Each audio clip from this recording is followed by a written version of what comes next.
ఈ ఆదివారము మరొక పర్యాయము దేవుని సన్నిధిలో నిలవబడి దేవుని వాక్కులు మీకు ప్రకటించుటకు ప్రభు నాకు ఇచ్చిన అవకాశాన్ని బట్టి మొదటిగా నేను దేవునికి మనస్ఫూర్తి వందనాలు స్తోత్రాలు చెల్లిస్తున్నాను. అదేవిధంగా ఈ ఆదివారము పునరుద్ధరణ ఆరాధనకు కూడి వచ్చిన దేవుని బిడ్డలు ఆత్మీయులైనటువంటి మీ అందరూ కూడా నా ప్రత్యేకమైన వందనాలను తెలియజేస్తున్నాను. అందరికీ వందనాలండి. చూడండి, గతించిన ఆదివారం దేవుడు మనతో మాట్లాడిన మాటలే ఇంకా మనం వాటిని ముందుకి దేవుడు మనకి సహాయం చేసే కొద్ది వాటిని మనం ధ్యానం చేద్దాం. మత్తయి సువార్త 7వ అధ్యాయము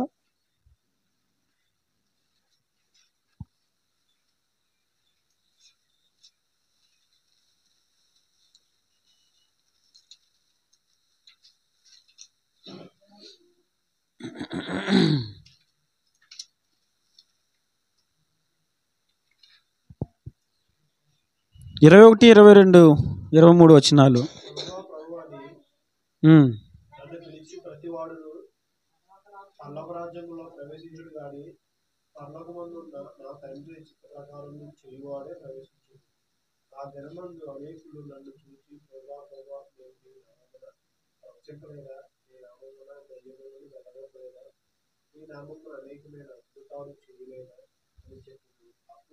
అప్పుడు నేను మిమ్మును ఎన్నడూను ఎరుగను, అక్రమము చేయవారులారా నా యొద్ద నుండి పొండని వారితో మరొక పర్యాయము దేవుడు ఈ పునరుద్ధాన దినమందున తన వాక్యము చేత మనతో మాట్లాడును గాక. ఆమేన్. గతించిన వారం మనం విన్నాం, ప్రభువా ప్రభువా అని పిలుచు ప్రతివాడు పరలోక రాజ్యం చేరడు, కానీ తండ్రి చిత్త ప్రకారము చేయవారే ఆ రాజ్యంలోనికి ప్రవేశిస్తారు. ప్రవేశించని వారు ఎవరైతే ఉన్నారో వారితో నేను ఏం చెప్తానంటే, అక్రమము చేయవారులారా మీరెవరో నేను ఎరుగను, నా యొద్ద నుండి పొండి అని వారితో చెప్తానని ప్రభు మాట్లాడినటువంటి మాటలు మనం వింటున్నాం. ఎవరిని దేవుడు ఆ దినమందున నా యొద్ద నుండి పొండి అని మాట్లాడతాడు? ఎవరిని దేవుడు మీరెవరో నాకు తెలియదు అంటాడు? ఎవరిని అంటాడైనా? అక్రమము చేయువారిని అంటాడు. గతించిన వారు మనం విన్నాం, మనం చేసే భక్తిలోనైనా, పరిచర్యలోనైనా, సేవలోనైనా అక్రమం అనేది ఉండకూడదు. అక్రమం అనేది మనలో ఉన్నప్పుడు మనం పరలోకం చేరం. ఏంటి, అక్రమము చేస్తేనే చేరమా? నిజం. గతించిన వారు మనం జ్ఞాపకం చేసుకున్నాం. ఒక 3 సందర్భాలు మనం జ్ఞాపకం చేసుకున్నాం. గుర్చేయగలరు ఎవరైనా?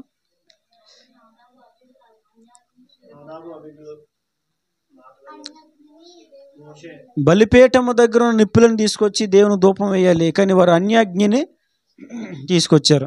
రెండవది ఒఫ్నీ ఫినెహాసులు, తర్వాత మోషే. దేవుడు మోషేని ఆ బండతో మాట్లాడు అంటే మోషే ఆ బండను కొట్టాడు. చిన్న చిన్న అక్రమాలకే దేవుడు ఎవరిని వదలలేదండి. అక్రమం ఎవరు చేసినా, ఎంత నాయకుడైనా సరే, మీరు ఆదికాండం నుంచి చదువుకుంటూ వెళ్తే నిర్గమకాండం నుంచి చదువుకుంటూ వస్తున్నప్పుడు దేవుడు చివరికి ఇంతగా నడిపించి ప్రజల కోసం ఇంతగా త్యాగం చేసిన మోషే నువ్వు కనాను చేరొద్దిక, నువ్వు యొర్దాను దాటడానికి వీల్లేదు, నువ్వు చూడంతే, పలానా పర్వతం మీదకి ఎక్కు, అక్కడి నుంచి చూడంతే, ఆ కొండ మీదకి ఎక్కు చూడంతే, నువ్వు అక్కడికి వెళ్ళడానికి వీలు లేదు. అయ్యా అదేంటయ్యా అంటే ప్రభు అన్నారు, నువ్వు ఆ సంగతిని గురించిన దగ్గర ఎత్తకో. మనం వాక్యం చదువుతున్నప్పుడు ఆ సందర్భం దగ్గరికి వచ్చేసరికి చాలా బాధ అవుతుంది. అరే, ఇంత కష్టపడింది ఇశ్రాయేల్ కోసమే కదా మోషే ఎంత కష్టపడ్డాడు.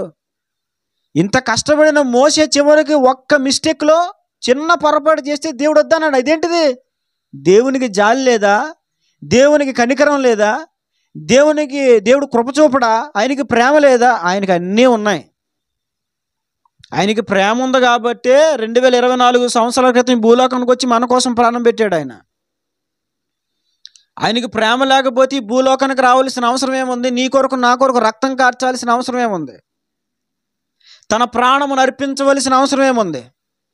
ఆనాడు రోమా సైనికుల చేత కొట్టబడవలసిన అంత అవసరం ఏంటి? ముఖం మీద ఉమ్ము వేయించుకోవలసినంత అవసరం ఏంటి? పిడిగుద్దులు తినాల్సిన అవసరం ఏంటి? ముండ్ల కిరీటం పెట్టించుకోవలసిన అవసరం ఏంటి? చాలా ప్రేమ కలిగిన దేవుడే. అదే సమయంలో బైబిల్లో రాయబడింది, భూమి మీద ఉన్న వారందరి పట్ల కృప చూపుచు నీతి న్యాయములు జరిగించు దేవుడు అని బైబిల్లో రాయబడి ఉంది.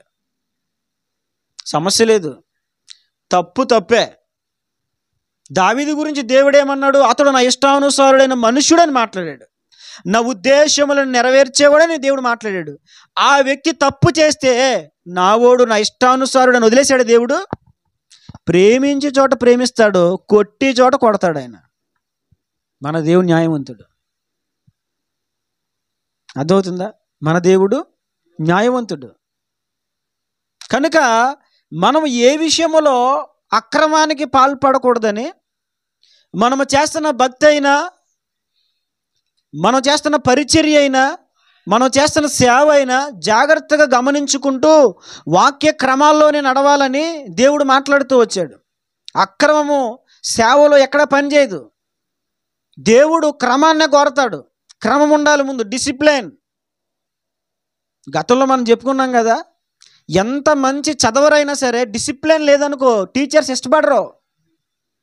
నీకు స్కూల్ ఫస్ట్ వస్తే ఎవరికి అవసరం? నువ్వు లేదు స్టేట్ ఫస్ట్ వస్తే ఎవరికి కావాలి? నేషనల్ ఫస్ట్ వస్తే ఎవరికి కావాలి? డిసిప్లిన్ అనేది చాలా ముఖ్యం, క్రమశిక్షణ. అదేదో ఒక సామెత చెప్తారండి, నాకు గుర్తులేదు. చదువుంటే సరిపోదు, గుణం ఉండాలి అని ఏదో ఒక సామెత ఉంటుంది. నాకు మర్చిపోయాను, నాకు గుర్తులేదు. మీకు ఎవరికైనా గుర్తొచ్చి చెప్పండి. క్రమశిక్షణ అనేది చాలా ముఖ్యం. మరి లోకంలోనే అంత క్రమశిక్షణ అవసరమైనప్పుడు మరి దేవుని దగ్గర ఎంత క్రమశిక్షణ ఉండాలండి? ఎంత క్రమశిక్షణ కలిగి ఉండాలి? మనం ఎంత క్రమశిక్షణ కలిగి నడుచుకోవాలి? బైబిల్లో చాలామంది క్రమశిక్షణ కలిగి భక్తి చేశారు. అలాంటి వాళ్ళు దేవుడు ఆశీర్వదించాడు. అదే సమయంలో తప్పు చేస్తే మాత్రం ఊరుకోలేదు. మనకు తెలుసు, మీరు వినే ఉంటారు, భక్త్ సింగ్ గారు ఒక మంచి సేవకుడు. ఆయన ఇప్పటికి హైదరాబాద్లో ఆయన పరిచర్య ఉంది. అంతేకాదు చాలా చోట్ల ఉన్నాయి హెబ్రోను ప్రార్థనా మందిరాలు, చాలా చోట్ల మీకు కనిపిస్తాయి. ఆ హెబ్రోను ప్రార్థన, ఆ హెబ్రోను సంస్థను, ఆ మినిస్ట్రీని స్థాపించిన దైవ సేవకుడు ఆయన. చాలా క్రమశిక్షణ ఆయన దగ్గర. నేనంటే ఇక్కడ అందరికి పాటలు పాడడానికి ఇస్తాను, ఆయన అలా ఇవ్వడు తెలుసా? సమస్య లేదు, పాటలు ఇవ్వడండి. ఒక వ్యక్తికి ఆయన పాటలు ఇవ్వాలంటే ఎంతో చూసి చూసి చూసి వాడి నమ్మకత్వాన్ని బట్టి, వాడి భక్తి విధానం బట్టి. అప్పుడు హెబ్రోన్లో కూడా అందరు పాడరండి, సేవకులే పాడతారు. మీరు చూసారో లేదో? ఆయన సేవలో కొన్ని క్రమాలు, నేను ఆ క్రమాలు పెట్టాను అనుకోండి, ఉన్న నలుగురు కూడా ఉండరు. నేను గనుక ఆయన పెట్టిన క్రమాలు ఇక్కడ పెడితే ఈ నలుగురు కూడా ఉండరండి. ఆయన క్రమం ఏంటో తెలుసా? సేవలోనే ప్రారంభ ప్రార్థన చేసి, ప్రారంభ పాట పాడి, మైక్ అక్కడ పెట్టి నేరుగా ఆయన స్టేజీ దిగెళ్ళి తాళలేసి వచ్చేవాడంట ఎంట్రన్స్ గేట్కి, మందిరం ఎంట్రన్స్ గేట్కి. ఆయనే ప్రారంభ ప్రార్థన చేసి పాట పాడి ఆయన స్వయముగా వెళ్ళి గేట్ తాళలేసి వచ్చేవాడు. ఇంకా ఆ మొదటి పాట దాటిన తర్వాత ఇంకెవరు వచ్చి ఏం చేయాలి? ఆ కట్టకట్టలు పట్టుకొని అక్కడేక వేసేద్దామా, తాళం వేసేద్దామా, ముద్దనేస్తున్నారు చూడండి. అంటే చూడండి ఎంత క్రమశిక్షణ. కానీ నాకు చాలా ఆశ్చర్యాన్ని కలిగించిన విషయం ఏంటి తెలుసా? తాళాలు వేసేస్తున్నా సరే వచ్చిన వారు కటకటాల బయటే ఉండి వాక్యం వినేసి ప్రార్థన ఆశీర్వాదాలు తీసుకుని వెళ్ళేవారు. ఇప్పుడు అనుకో, నేను గనుక తలుపు తాళం అయితే, నిన్నగాక మొన్న వచ్చాడు లింగ్ నలుగురు లేరు కానీ తాళాలు వేసేస్తున్నాడు. ఈడు కాకపోతే ఇంకొక సంఘం లేదు ఇక్కడ, పెద్ద పెద్ద మందిరాలు లేవా? బయటికి వెళ్ళామంటే ఏసీ చర్చి ఉంది మరి అక్కడ. ఇక్కడైతే కింద కూర్చోవాలి, అక్కడైతే కుర్చీలు ఉంటాయి. ఏంటో పనికిరాని అంటారు. ఆయన పెట్టిన క్రమం చూడండి. ఒకరోజు ఆ హెబ్రోను ప్రార్థన మీద క్యాంపస్లో ఒకడు సిగరెట్ కాలుతున్నాడంట.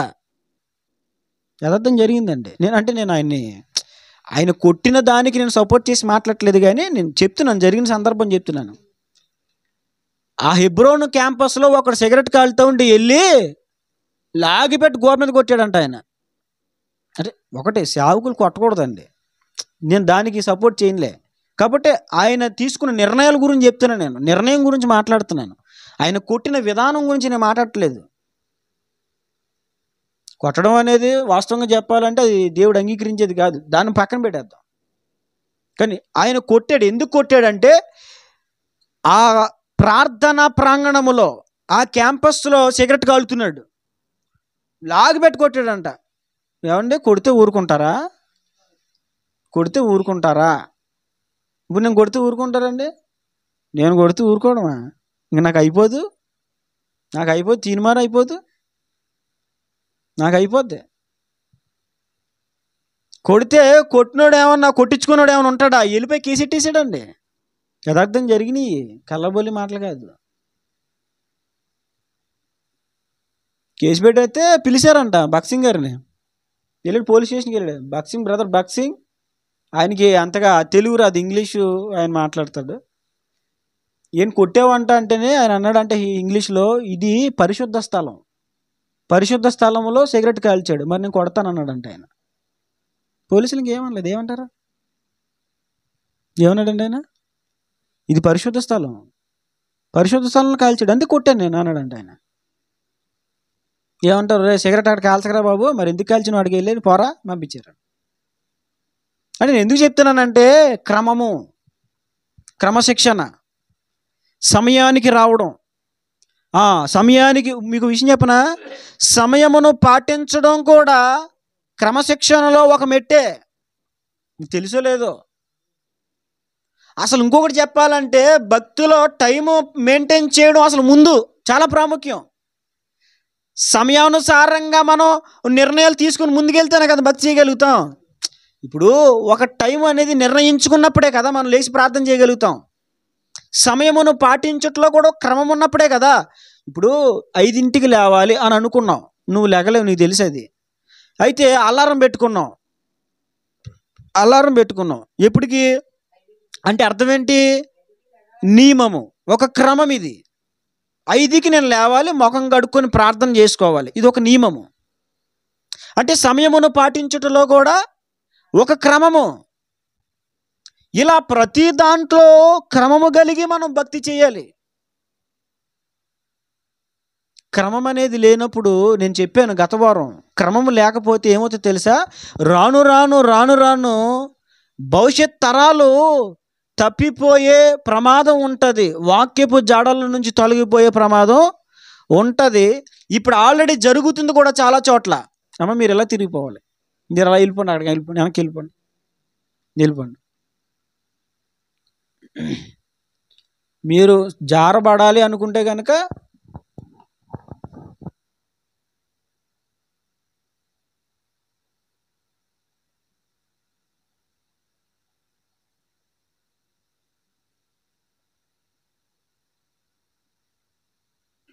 ఏం చెప్తున్నానండి?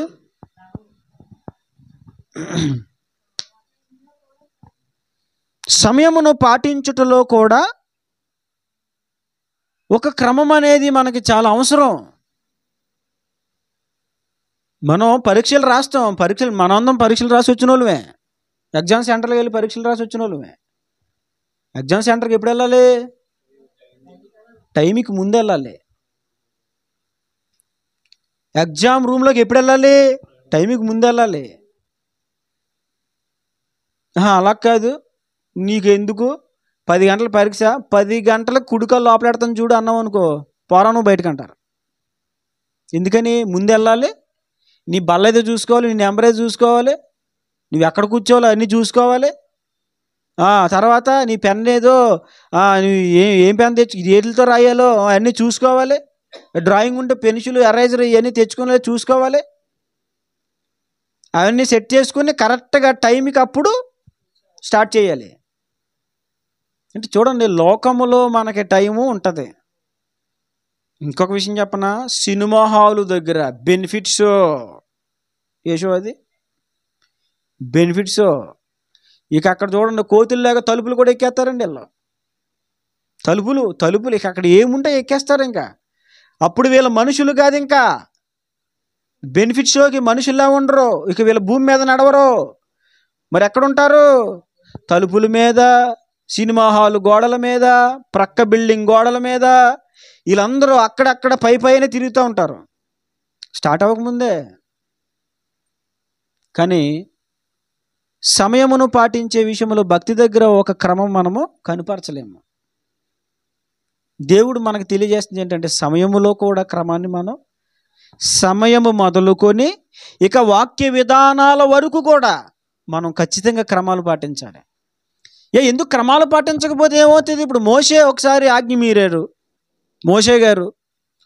ఒప్ని ఫినెహాసులు అలాగే దేవుని అగ్ని వచ్చి కాల్చేసింది వాళ్ళని. నాదాబ్ అబీహుల్ని అగ్ని వచ్చి కాల్చేసింది. ఓఫ్ని ఫినెహాసులు యుద్ధంలో చనిపోయారు. యుద్ధంలో శత్రువు చేతిలో పడిపోయి చచ్చిపోయారు.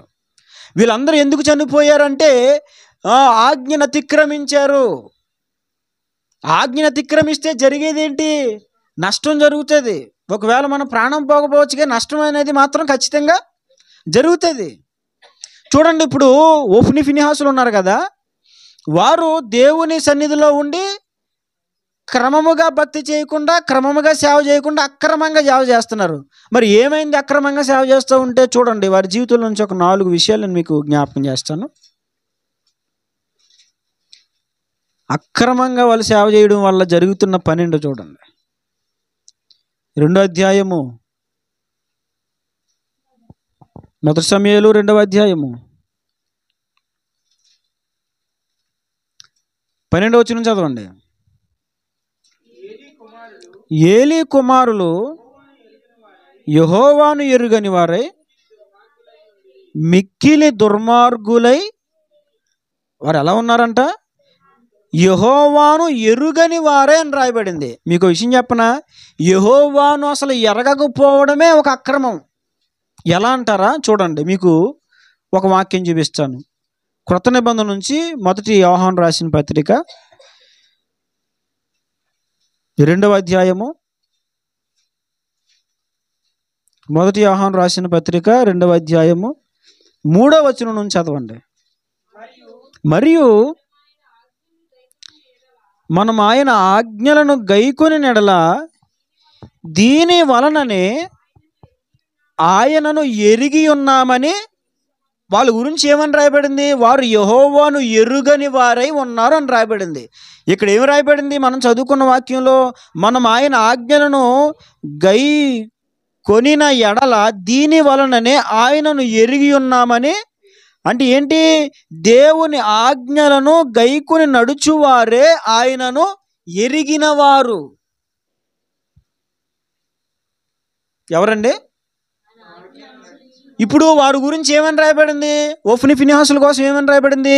వారు యెహోవాను ఎరుగని వారై ఉన్నారు అని రాయబడింది. అంటే ఏంటి అర్థం? వారు దేవుని ఆజ్ఞలను గైకొనని వారు. దేవుని ఆజ్ఞలు గైకోవాలంటే ముందు వాటిని మనం చదవాలి.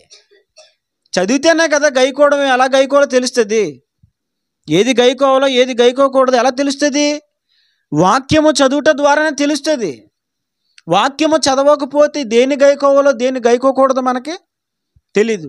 వారు యెహోవాను ఎరుగని వారై ఉన్నారని రాయబడింది. అంటే ఏంటి? ఎవరు దేవుని ఆజ్ఞలు అనుసరించి లేదా గైకొని నడవరో వారే యెహోవాను ఎరుగని వారు. ఆజ్ఞలను గైకొని ఎడల అంటే ఏంటి? ఆజ్ఞలను గైకొంటే గనక వారు దేవునిని ఎరిగిన వారు. అర్థమవుతుందండి? ఆజ్ఞలు గైకొనేవారు దేవునిని ఎరిగిన వారు, గైకొనని వారు దేవునిని ఎరుగని వారు.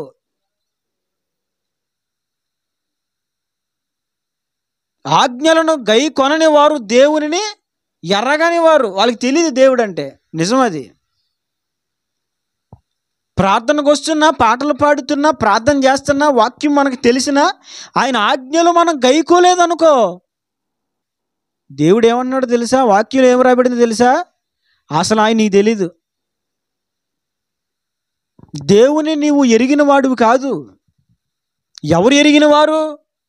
ఆయన వాక్యమును గైకొన్నవారు ఆయన ఎరిగిన వారు. నువ్వు వాక్యమును గైకోవట్లేదంటే అసలు ఆయనకి ఆయన అంటే నీకు తెలీదు. నువ్వు ఆయన ఎరగవు అసలు. అంతేకాదు, ఇంకొక మాట రాయబడింది చూడండి.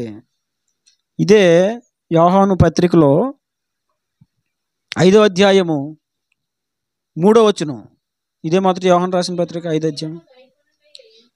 మనం ఆయన ఆజ్ఞలను గైకొనుటయే దేవుని ప్రేమించుట. చూడండి, ఆజ్ఞలను గైకొన్న వారు, ఒకటి ఆజ్ఞలను గైకొన్న వారే దేవుని ఎరిగిన వారు.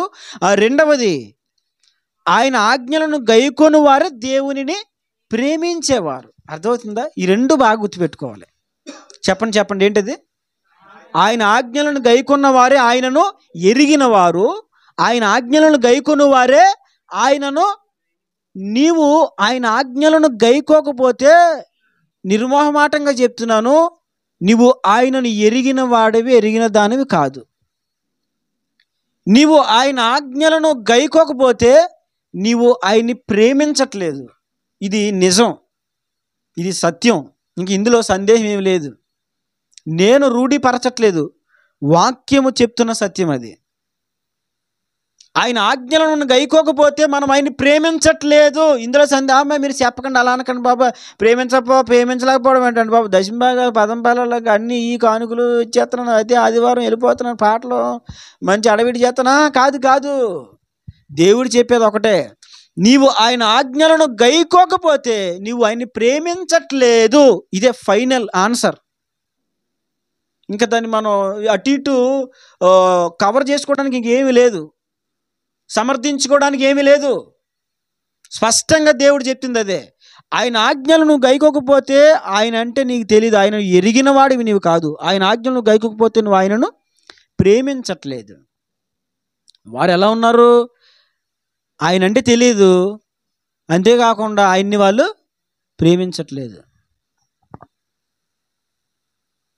ఆయన ఆజ్ఞలను గైకోవట్లేదంటే ఏంటి? నువ్వు ఆయన ప్రేమించట్లేదు. మరి ఆయన ప్రేమించకపోవడం అక్రమం కాదా? దేవుణ్ణి ప్రేమించకుండా ఉండడం అక్రమం కాదు? చెప్పండి. మన జీవితంలో మనం ఎవరిని ఎక్కువ ప్రేమించాలి? భార్య కంటే, భర్త కంటే, పిల్లల కంటే, తల్లిదండ్రుల కంటే ఎవరిని ఎక్కువగా ప్రేమించాలి? దేవునిని ఎక్కువగా ప్రేమించాలి. నీ హృదయంలో ఎవరికి స్థానం ఉండాలి? దేవునికి స్థానం ఉండాలి. నీ హృదయంలో ఇంకొకటి ఏదో మెదలడానికి వీలేదు. Sweet heart, sweet heart, sweet heart. ఇక స్వీట్ హార్ట్ లేదు, హార్ట్ లేదు, ఏమీ లేదు. ఇక మన హృదయంలో ఎప్పుడు ఎవరుండాలి? నీ హృదయంలో పెద్దపీట ఎవరికి వెయ్యాలి? దేవునికి వెయ్యాలి. ఈ హృదయము, ఈ దేహము దేవుని ఆలయము. ఇది దేవుడు కోరుకున్న స్థలము. విగ్రహాల్లో దేవుడు ఉండడు, సృష్టిలో దేవుడు ఉండడు, చెట్టుల్లో దేవుడు ఉండడు, బొమ్మల్లో దేవుడు ఉండడు. ఎక్కడుంటాడు? నీవు ప్రేమిస్తే, నీవు ఆయన ఆజ్ఞలకు ప్రాముఖ్యతనిస్తే నీలో వచ్చి కూర్చుంటాడు ఆయన. నాలో కూర్చున్నాడు ఆయన, నాలో ఉన్నాడు ఆయన. వారు ఆయన ఆజ్ఞలు గైకోవట్లేదు. ఆయన ఆజ్ఞలు గైకోకపోవడం అక్రమం కాదా? ఆయన ఆజ్ఞలను పట్టించుకోకపోవడం, లెక్కలేనట్లుగా ఇష్టం వచ్చినట్లుగా చేయడం అక్రమం కాదా? సేవ చేసేవాళ్ళు ఏం చేయాలి? ముందు గైకోవాలి. సేవ ఎలా చేయాలో తెలుసుకోవాలి.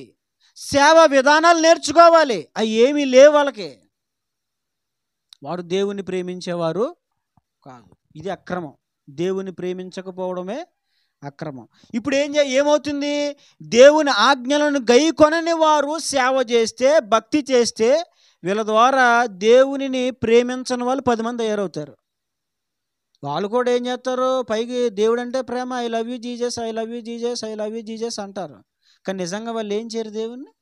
నిజముగా దేవుణ్ణి ప్రేమించేవారు ఆయన ఆజ్ఞలను గైకోవడమే కాదు, నేను చాలాసార్లు చెప్తాను, ఆయన కోసం ప్రాణమైన పెడతారు. ఎవరి కోసం? దేవుని కోసం. నిజముగా దేవుని ప్రేమించేవారు. ఒకటి, వారు దేవునిని ఎరుగని వారుగా ఉన్నారు. దీని ద్వారా ఏమవుతుంది? ఇంకా దేవునిని ఎరుగని వారు తయారైపోతారంటే వాక్యం చదవని వాళ్ళు. వీళ్ళు వాక్యం చదవలేదంటే అర్థం ఏంటి? కాదండి, వీళ్ళు వాక్యం చదవలేదంటే అర్థం ఏంటి? అబ్బా, వీళ్ళు వాక్యం చదవలేదంటే ఏంటి? అది నేర్పించేవాళ్ళు లేరు. కూర్చోబెట్టారా, చదవరా అంటే చదువుతాడు కదా. చదివించిన వాళ్ళు లేరు, నేర్పించిన వాళ్ళు లేరు. వాళ్ళు నేర్పించలేదంటే వాళ్ళు ఏం చేయలేదు, వాళ్ళు నేర్చుకోలేదు. ఇలా వెనక్కి వెళ్ళిపోతే వీళ్ళందరూ అసలు దేవుని ప్రేమించలేదు. ఫస్ట్ దేవుణ్ణి ప్రేమించేవాడు దేవుని ఆజ్ఞను అనుసరిస్తాడు. దేవుని ప్రేమించేవాడు దేవుని కొరకు ఏదైనా చేస్తాడు.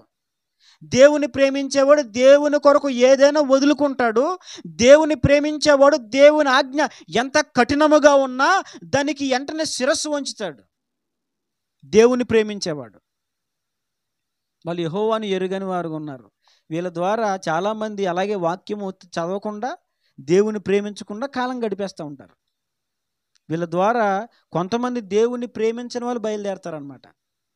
చూడండి, వారి జీవితం నుంచి ఇంకొక మాట మీకు జ్ఞాపకం చేస్తాను. అదే అధ్యాయము 2 సమూయేలు 1 సమూయేలు 2వ అధ్యాయములోనే 17వ వచనం చదవండి. అందువలన యెహోవాకు నైవేద్యము చేయుట యందు అసహ్యపడుటకు ఏంటంటండి? జనులు యెహోవాకు నైవేద్యము చేయుట యందు అసహ్యపడుటకు ఆ యవనులు కారణమైరి గనుక వారి పాపం యెహోవా సన్నిధిని బహు గొప్పదాయను. చూడండి, ఇప్పుడు జనులు యెహోవాకు నైవేద్యము చేయుట యందు అసహ్య పడుటకు ఈ యవనులు కారణమైపోయారు. అంటే దేవుని మందిరమునకు రావడానికి, దేవునికి బలి అర్పించడానికి చాలామంది అసహ్యపడడానికి కారకులుగా మారారు. ఎవరు? ఒఫ్ని, ఫినిహాసులు. ఈ రోజున చాలామంది దేవుడు అంటే ఇష్టపడకపోవడానికి గల కారణం ఏంటో తెలుసా? మనమే. అర్థమైందండి? చాలామంది యేసు ప్రభు అంటే ఇష్టపడకపోవడానికి గల కారణం ఏంటో తెలుసా? మనమే. ఎందుకని మనకు తెలుసు కదా. ఇప్పుడు బయటికి వెళ్ళి ఏదన్నా కానిది చేసినా, కానిది మాట్లాడినా, ఇదేనంట్రా మీ దేవుడు చెప్పాడు, ఇదేనంటారా మీరు చేసేది, మీ పాట ఏదో చెప్తున్నాడంటారా, మీ దేవుడు ఎలా ఇదే చేయమన్నాడు ఏంట్రా అంటే వాళ్ళు ఇప్పుడు దేవుని నామాన్ని అసహించుకుంటున్నారా, దేవుని నామాన్ని గణపరుస్తున్నారా? ఎందుకు అసహించుకుంటున్నారు? అసహించుకోవడానికి కారణం వీళ్ళే, ఒఫ్ని ఫినిహాసులే. చాలామంది దేవుని అసహించుకోవడానికి వీళ్ళ కారణమైపోయారు. ఏమంటే చూడండి, మనల్ని చూసి ఇతరులు దేవుని వైపు ఆకర్షించబడాలి, కానీ దేవుని అసహించుకోకూడదు. మన ఇంట్లో కొట్లాడుకుంటూ ఉంటే బయటలో ఏమనుకుంటారు?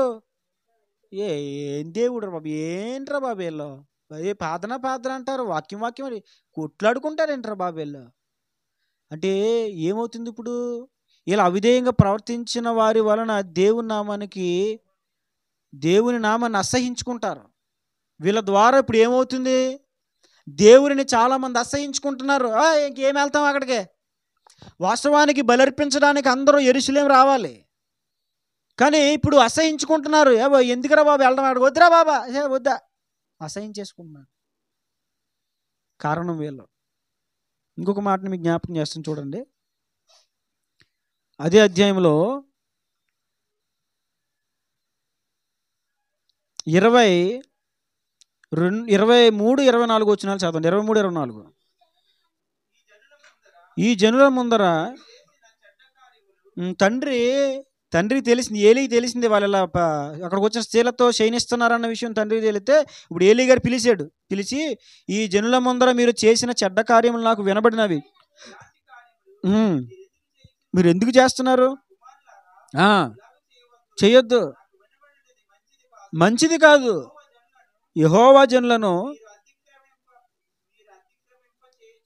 మీరు అతిక్రమింప చేయుచున్నారు. చాలు. ఇక్కడ ఏలీ ఏమని మాట్లాడుతున్నాడు తెలుసా? తండ్రికి తెలిసింది వీళ్ళు చేస్తున్న పనికి మాలిన పనులు. తండ్రి పిలిచి అన్నాడు, నాయనా మీరు ఇలా చేయకూడదు, మీరు ఇలాంటి పనులు చేయకూడదు, నా నా దృష్టికి ఇలాంటిది వినబడింది ఏంటి, ఇలాంటి చెడ్డ కార్యాలు మీరు చేయకండి, మీరు ఇలా చేయడం వల్ల ఏం చేస్తున్నారో తెలుసా, యెహోవా జనులను మీరు అతిక్రమింపజేస్తున్నారు అని మాట్లాడాడు. అంటే మూడవది వీళ్ళు ఏం చేస్తున్నారు తెలుసా, ఇప్పుడు కొంతమంది ఉంటారండి, కొంతమంది ఎలా ఉంటారంటే తప్పు చేద్దామా వద్దా, చేద్దామా వద్దా, ఏమన్నా తెగించి బరి తెగించి తప్పు చేసేవాళ్ళు ఉంటారు. అమ్మో తప్పు చేసి దొరికిపోతాం రోయ్, అమ్మో తప్పు చేయొద్దులే రోయ్, అమ్మో చేద్దాం వద్దంటావా, చేద్దామంటావా వద్దంటావా, చేద్దామా వద్దా, చేద్దామా వద్దా, చేద్దామా వద్దా అని కొంతమంది సందిగ్ధంలో ఉంటారు కొంతమంది, అవునా కదా. ఇప్పుడు వీళ్ళు చేసిన పని వలన ఏమవుతుంది, వాళ్ళు పాపము చేయడానికి ఆలోచిస్తూ సందిగ్ధంలో ఉన్న వారికి వీళ్ళు కొంచెం బూస్ట్ ఇచ్చినట్టు అవుతుంది. ఇప్పుడు వీళ్ళు ఏం చేస్తారు, యెహోవా జనులను అతిక్రమింపజేస్తున్నారు. నీ ప్రవర్తన పాపం చేసేవాడికి భయాన్ని కలిగించాలి, ధైర్యం కలిగించకూడదు.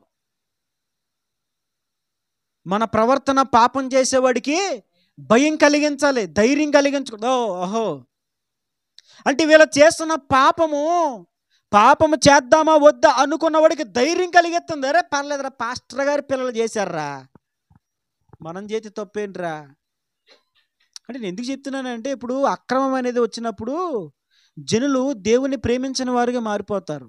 సేవలోకి అక్రమం వచ్చేసినప్పుడు దేవుని ఆజ్ఞలను మూలన పడేస్తారు. ఈ రోజున సంఘాల్లో క్రైస్తవులు దేవుని ఆజ్ఞలు అనుసరించేవారు లేరు, దేవుని ఆజ్ఞలు మూలన పడేశారు. కారణం ఏంటి, దేవుని ప్రేమించిన వారు, ఆయన ఆజ్ఞలు గైకొన్న వారు బయలుదేరిపోయారు. ఇది అక్రమం అని చెప్తుంది బైబిల్. చాలామంది ఈ రోజున అన్యజనులు దేవుని నామాన్ని అసహించుకుంటున్నారు. కారణం ఏంటి, అలా ప్రవర్తిస్తున్నారు.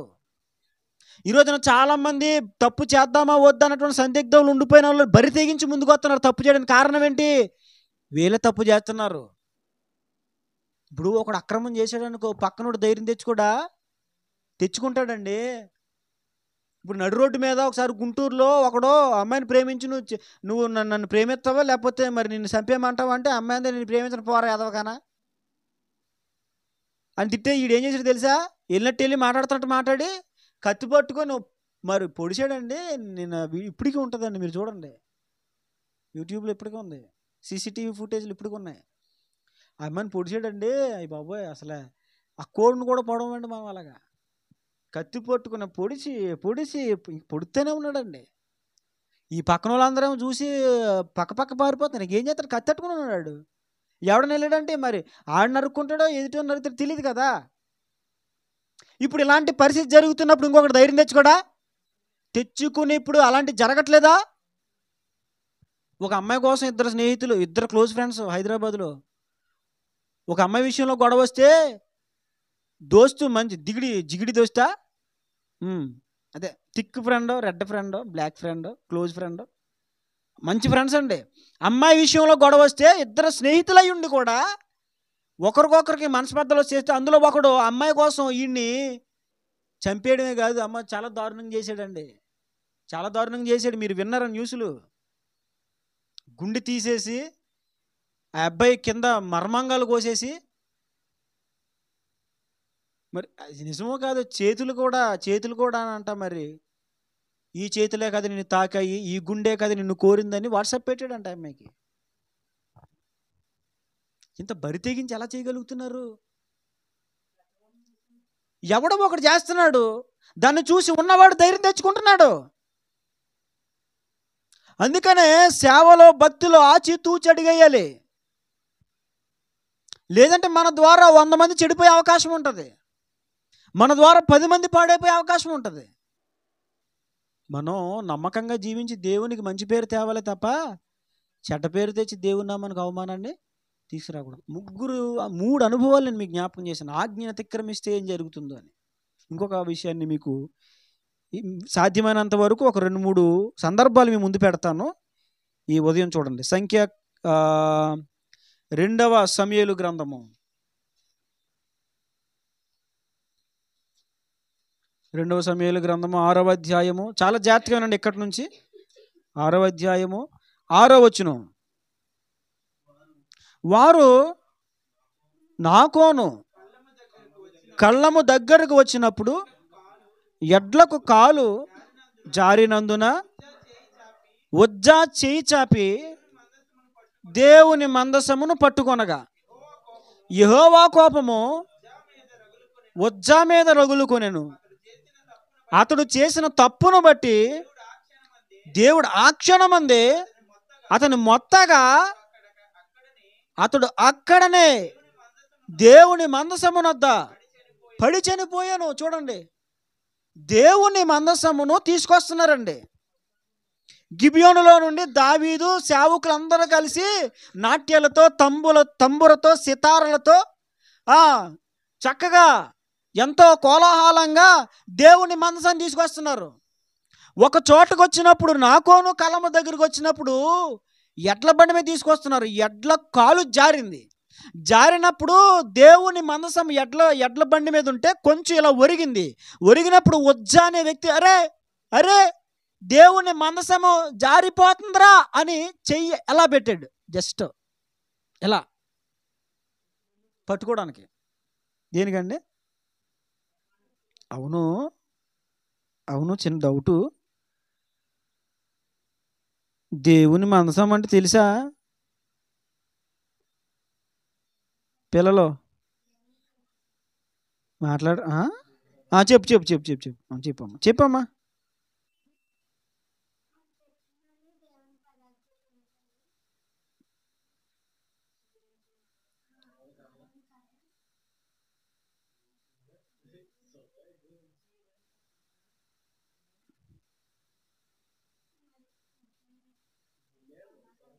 ఒక్కసారి మీ ఫోన్లు తీసుకుని చూడండి, పెట్టాను.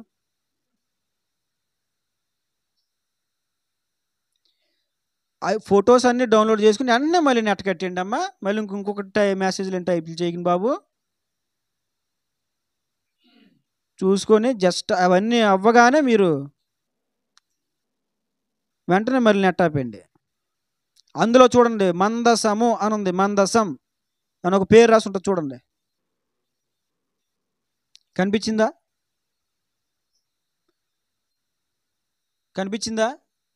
చూసావమ్మా రఘు? మందసం ఇవ్వండి. తెలుసా?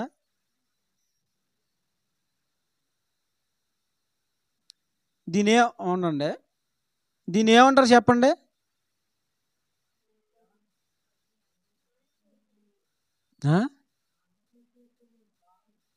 ఇదే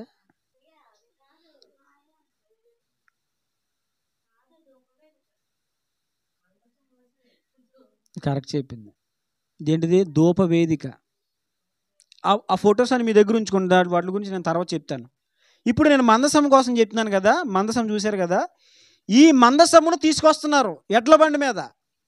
తీసుకొస్తున్నప్పుడు నాకోను కళ్ళము దగ్గర ఎడ్ల కాలు జారితే మందసము పడిపోతుందేమని ఉజ్జా చెయ్యి చాపి దాన్ని పట్టుకుందాం అనుకుంటే దేవుని కోపం అతని మీద రగిలి అతను చచ్చిపోయాడు. అదేంటిది? పడిపోయే దాన్ని పట్టుకుంటే చచ్చిపోవడం ఏంటిది? ఎందుకో తెలుసా? వాళ్ళు ఇందులో 2 పొరపాట్లు చేశారు. ఒకటి, దేవుని మందసమును అసలు కహతీలు మోయాలి. లేవి కుమారులు 3, గెర్షోను, కహతి, మొరారి, ముగ్గురు కుమారులు.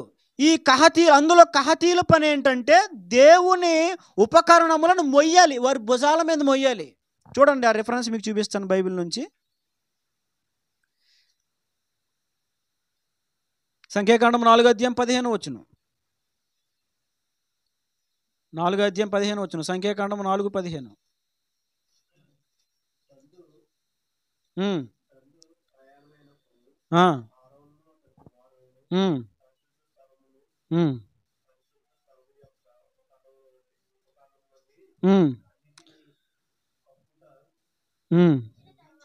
ముగించిన తర్వాత చూడండి, కహతీయులు దాన్ని మోయరావలెను.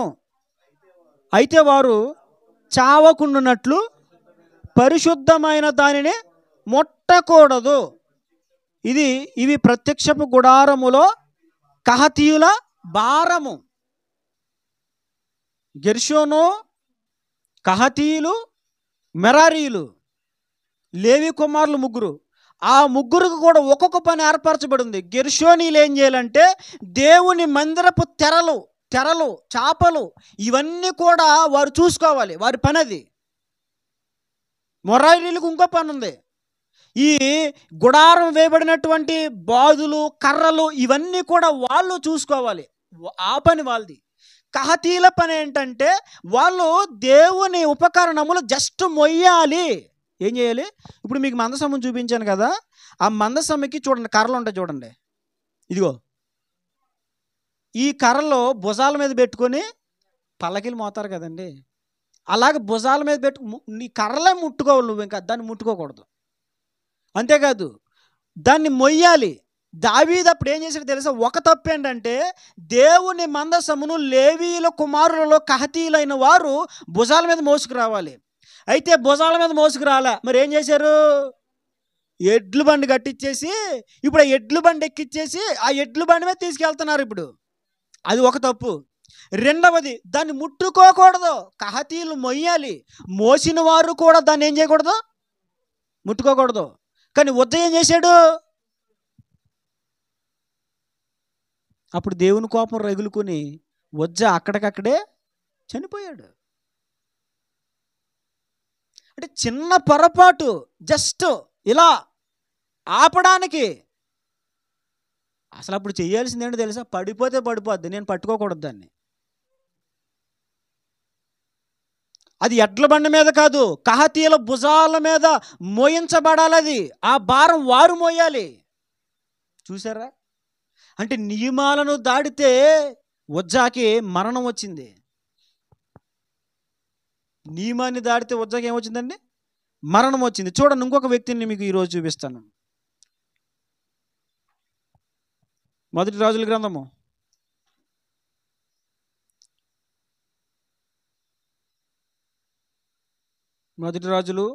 12వ అధ్యాయము. అర్థమవుతున్నాయి నేను చెప్పిన మాటలు? 12వ అధ్యాయము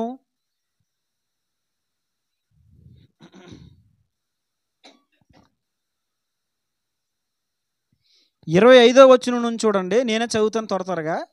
12వ అధ్యాయం 1 రాజులు 25వ వచనం నుంచి. తరువాత యెరోబాము ఎఫ్రాయిము మన్యమందు షెకెమును పట్టణము కట్టించి అచ్చట కాపురం ఉండి అచ్చట నుండి బయలుదేరి పెనుయేలును కట్టించాను. ఈ జనులు యెరూషలేమునందున్న యెహోవా మందిరమందు బలులు అర్పించుటకు ఎక్కిపోవచ్చుండిన ఎడల ఈ జనుల హృదయము యోధారాజైన రెహబాము అను తన యజమానిని తట్టు తిరుగును. అప్పుడు వారు నన్ను చంపి యోధారాజైన రెహబాము నొద్ద మరలా చేరుదు. రాజ్యము మరలా దావీదు సంతతి వారు దగునని యెరోబాము తన హృదయమందు తలంచి ఆలోచన చేసి 2 బంగారపు దూడలు చేయించి జనులను పిలిచి యెరూషలేమునకు పోవుటకు మీకు బహు కష్టము.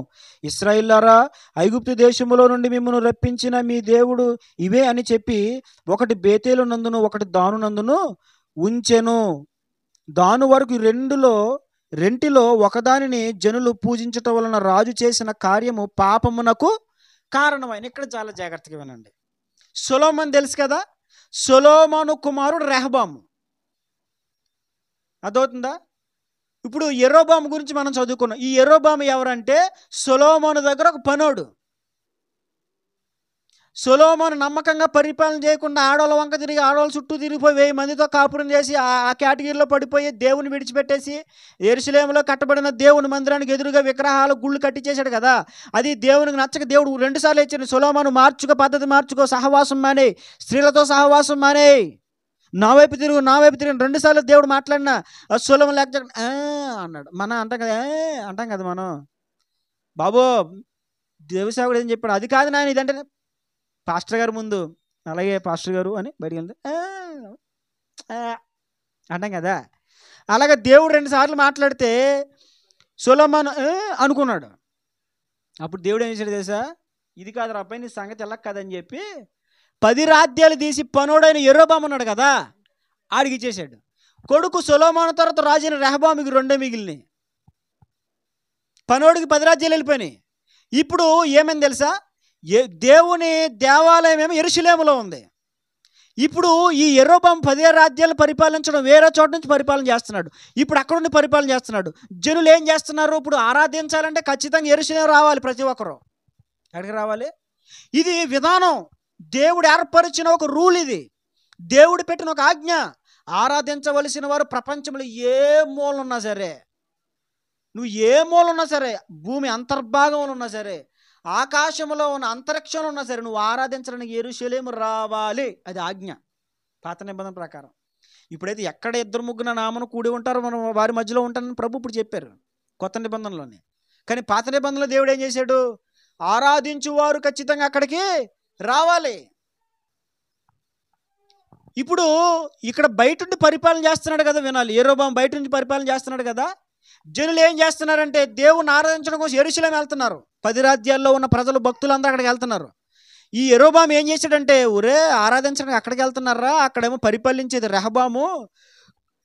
ఆరాధించడానికి వెళ్ళినప్పుడు అక్కడికి వెళ్ళిన తర్వాత ఆ రాజు, ఆ ప్రజలు వీళ్ళ మనసులు మార్చేస్తారు. ఇప్పుడే నాకు 10 రాజ్యాలు దక్కిని దేవుడిచ్చాడు, ఇప్పుడు పట్టుబట్టికి ఆరాధించడానికి అక్కడికి వెళ్తే వాళ్ళ మనసులు మారిపోయి ఆ రాజుతో వారు దోస్తీ కలిపి నామే తిరుగుబట్టి నన్ను చంపేస్తారు, ఇప్పుడు అక్కడికి వెళ్ళకుండా నాపేయాలి అని చెప్పేసి ఒక ఏం చేశాడంటే ఆఫర్ ఏమి ఇచ్చాడండి.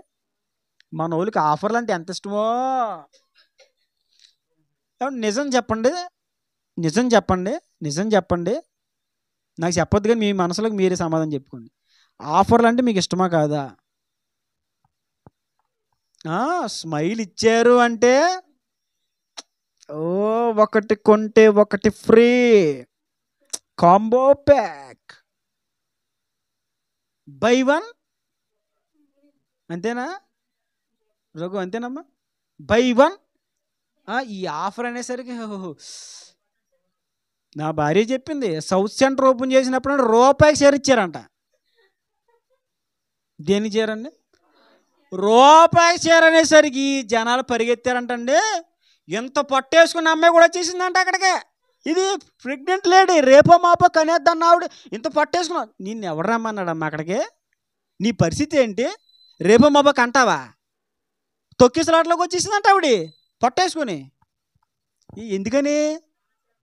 రూపాయి, నీ ముఖమేం కదా, రూపాయికి వచ్చేసేరా అలాగే ఉంటుంది. అది 5 రూపాయల బిర్యానీ, మరి ఆ బిర్యానీ మరి చచ్చిపోని కోళ్ళు వండేసాడో, లేకపోతే మరి ఆ అన్నం మరి ఎప్పుడు నిలవ బియ్యం వండేసాడో మనకి తెలియదు, పురుగులెట్టేసిన బియ్యం బాగు చేసి వండేసాడో మనకు తెలియదు. 5 రూపాయలు అనేసరికి వెళ్ళిపోవడమే. అంటే ఆఫర్ అంటే చూడండి. ఇప్పుడు యెరొబాము కూడా ఏం చేశాడంటే జనులందరిని పిలిచి అన్నాడు, ప్రజలారా, ప్రజలారా, మీరు దేవుని ఆరాధించడానికి యెరూషలేము వెళ్తున్నారు, మీకు చాలా శ్రమ అయిపోతుంది. అంత దూరం ప్రయాసపడి ఎడ్ల బండి మీద, ఒంటెల మీద, గాడిదల మీద ఇంత ప్రయాణం కట్టుకొని వెళ్తున్నారు.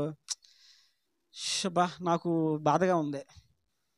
ఇదిగో దానులో ఒకటి, బేతేలులో ఒకటి దూడలు చేంచేసి అన్నాడు, ఇదిగో అక్కడికి వెళ్ళడానికి కష్టమైపోద్ది, ఇక్కడ చక్కగా ఇదిగో మీ దేవుడిని ఆరాధించండి, మీ దేవుడిని యెహోవా ఇదే.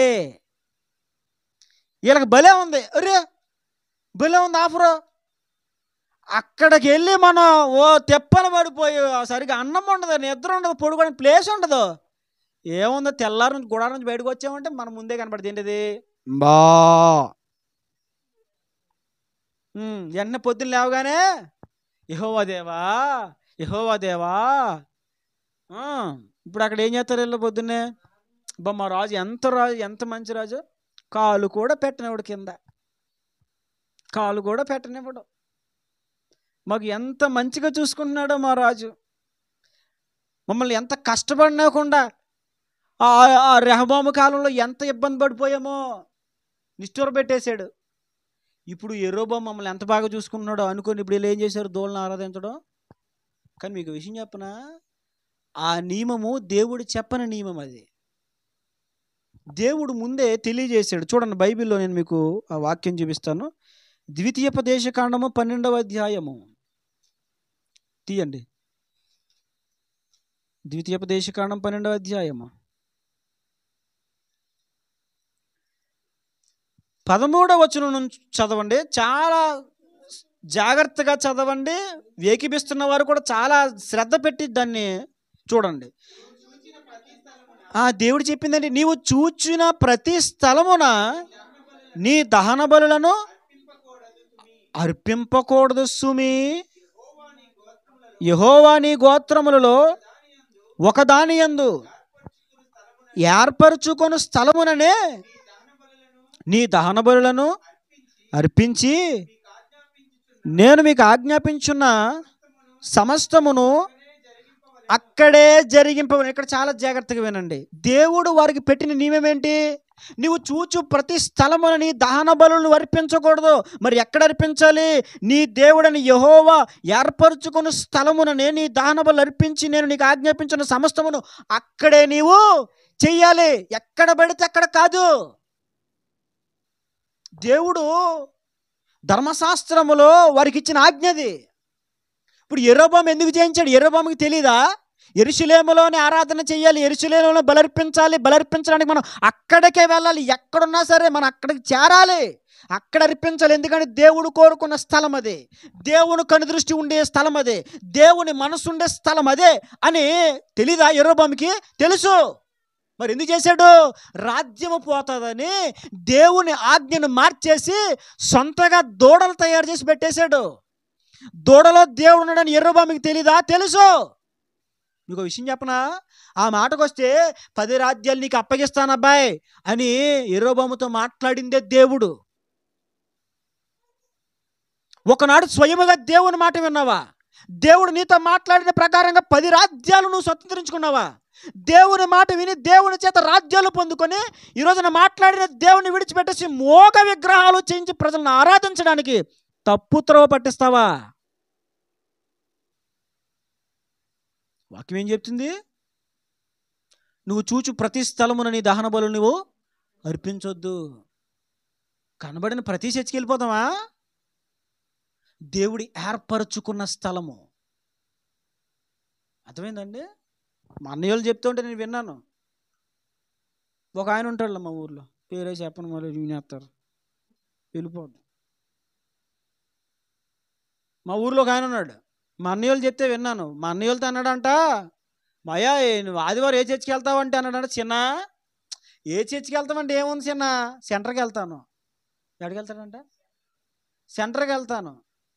ఫస్ట్ ఏ బస్సు వస్తుంది ఆ బస్సు ఎక్కేస్తాను. మాది అటు తాడేపల్లిగూడెం, ఇటు భీమవరం, అటు అత్తిలి, ఇటు గణపవరం మధ్యలో నడిబొట్టున ఉంటుంది పిప్ర. ఇక్కడ నుంచి ఉంటాడంట. ఇప్పుడు తాడేపల్లి నుంచి భీమవరం వెళ్ళే బస్సు ముందు వచ్చేసింది అనుకో, అది ఎక్కేస్తాడు. ఇప్పుడు గణపవరం నుంచి తాడేపల్లిగూడెం వెళ్ళే బస్సు వచ్చేసింది అనుకో, అది ఎక్కేస్తాడు. అంటే తాడేపల్లిగూడెం వెళ్ళిపోతాడు. ముందు భీమవరం బస్సు వస్తే అటు వెళ్ళిపోతాడు, ఆచంట వస్తే ఇటు వెళ్ళిపోతాడు, గణపవరం వస్తే అటు వెళ్ళిపోతాడు. ఫస్ట్ ఏ బస్సు వస్తే బస్సు ఎక్కేస్తాడంట. దిగి నడుచుకుంటా వెళ్తాడంట. ఫస్ట్ ఏ చర్చి కనబడుతుందో ఆ చర్చిలోకి వెళ్తాడంట. దిగంబర సంఘం కనబడి వెళ్ళిపోతావా? దిగంబర సంఘాలు వచ్చేసి తెలుసా మీకు?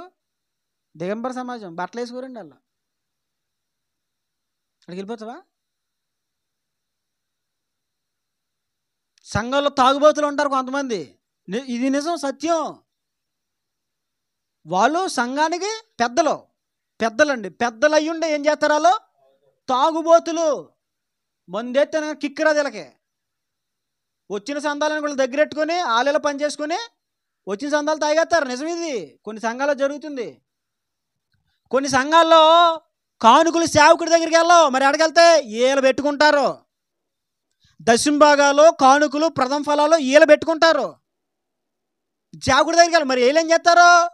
ఈల వ్యవహారాలు చేస్తారు. ఇప్పుడు అసలు నువ్వు ఎవడవే దేవుని కానుక పట్టుకోవడానికి? అసలు అవునా కదా? కొన్ని క్రమాలు లేవా? కొన్ని నియమాలు లేవా? మంద కాచువాడే మంద పాలు తాగుటకు అర్హుడు. ద్రాక్ష తోట వేసిన వాడు దాని ఫలములు అనుభవించాలి. అర్థమైందండి?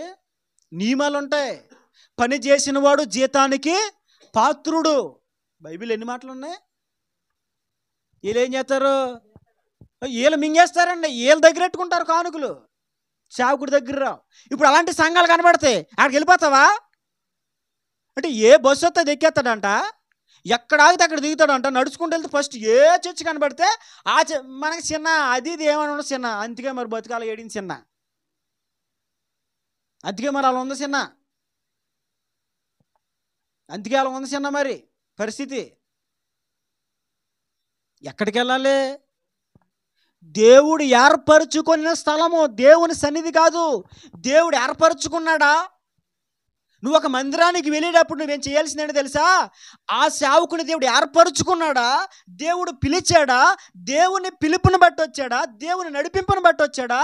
లేకపోతే అక్కడ పెట్టేస్తే మనకు వ్యాపారం బలి క్లిక్ అయిపోతారని వచ్చాడా అని ఆలోచించుకొని అది దేవుడు ఏర్పాటు చేసిన స్థలం అయితే వెళ్ళాలి. లేకపోతే వాక్య నియమం, నేటికి అదే నియమం. నేను ఎవరు విమర్శించట్లేదు, నాకు ఎవరు శత్రువులు ఏం కాదు, కానీ ఉన్న సత్యం చెప్తున్నాను. ఇప్పుడు సేవ చేసే వాళ్ళందరూ కూడా దేవుని చేత పిలువబడిపోయిన వాళ్ళేనా? మరి ఆ చర్చిలో పాస్టర్ గారు బయటికి వెళ్ళిపోయాడు. బయటికి వెళ్ళిపోతే ఎవరే నువ్వు కొంచెం బతికుంటావు కదరా, బైబిల్ భాష నువ్వు నిలబడరా ఏంటి? ఆడు భక్తిగా ఉండి కొంచెం బైబిల్ భాష అయితే నిలబడిపోతాడా? ఇక పిలుపు, దర్శనం, దేవుని చిత్తం, దేవుని నిశ్చితం ఇంకేమి లేదా? 2017వ సంవత్సరంలో ప్రభా నేను సేవ చేయాలా, ఉద్యోగం చేయాలా, అసలు ఏం చేయాలి ప్రభా? 40 రోజులు ఉపవాసం ఉండి ప్రార్థన చేస్తే దేవుడు స్పష్టంగా నాతో మాట్లాడి నా ఆత్మను నేను నీ మీద ఉంచాను, దీనిలోకి స్వార్థ ప్రకటించుటకు నేను నిన్ను అభిషేకించానని సూటిగా దేవుడు మాట్లాడాడు. గుడ్డిగా సేవకు వచ్చేసిన రకం కాదు నేను. కానీ ఈ రోజున ఒరే ఆయన లేడరా, నువ్వు ఎక్కారా? ఎక్కండి, ఎక్కి తొక్కండి,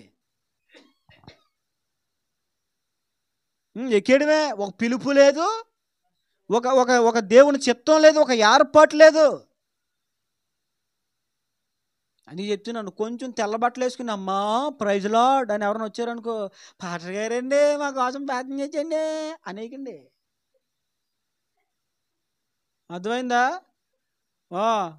ఇంకెవరైనా వచ్చి అమ్మా అని పిలవగానే పాస్టర్ గారండి ఇదిగోండి నెత్తి మీద నూనె వేసి గట్టిగా ప్రార్థన చేయండి, జాగ్రత్త ఆడుకున్న దయ్యాలు మీకు వస్తాయి.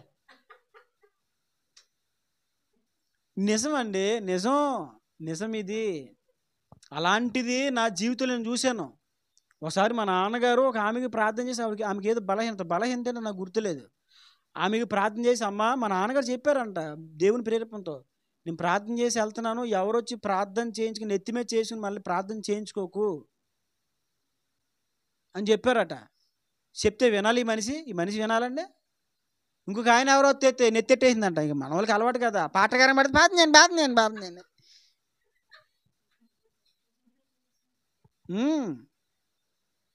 సొంత సేవకుడి దగ్గర మాత్రం ఏంటంటే పాటగారా ఏంటంటే అంటారు. ఎక్కడ? సొంత సేవకుడి దగ్గర. బయట నుంచి ఎవరన్నా అమ్మా ప్రైజ్ లార్డ్ అమ్మా అంటే పాస్టర్ గారండి, ఆ పాస్టర్ గారు కూడా రాడు ఇంటికి ఎప్పుడుని. పాస్టర్ గారు ఇప్పుడు ఎంత ప్రేమ కలిగిన దైవ సేవకుడు. దేవుడే ఆ పవివే పంపించాడండి, మిమ్మల్ని పవివే పంపించాడండి అని చేసుకుని వాళ్ళకి నానా రకాల సాఫరీలు చేసేస్తారు. జాగ్రత్త. ఒక ఆయన చెప్పాడు నాకు, ఒకప్పుడు సేవకుడే ఒకప్పుడు ఆయన ప్రార్థన చేస్తే దేవుడు ఆయన ద్వారా ఎన్నో కార్యాలు చేశాడు. ఆయన ప్రార్థన చేస్తే కడుపులో ఉన్న క్యాన్సర్ గెడ్డలు కరిగిపోయినాయి ఆయన ప్రార్థన చేస్తే. అంత అభిషేకం కలిగిన దైవ సేవకుడు ఒకప్పుడు. కానీ ఏమైందో తెలుసా? దేవుడు అభివృద్ధి పరిచాడు, ఆశీర్వదించాడు. చూసుకుని అయ్యగారు మళ్ళా ఏమయ్యాడు తెలుసా? మరి స్త్రీ వ్యామోహంలో పడ్డాడు.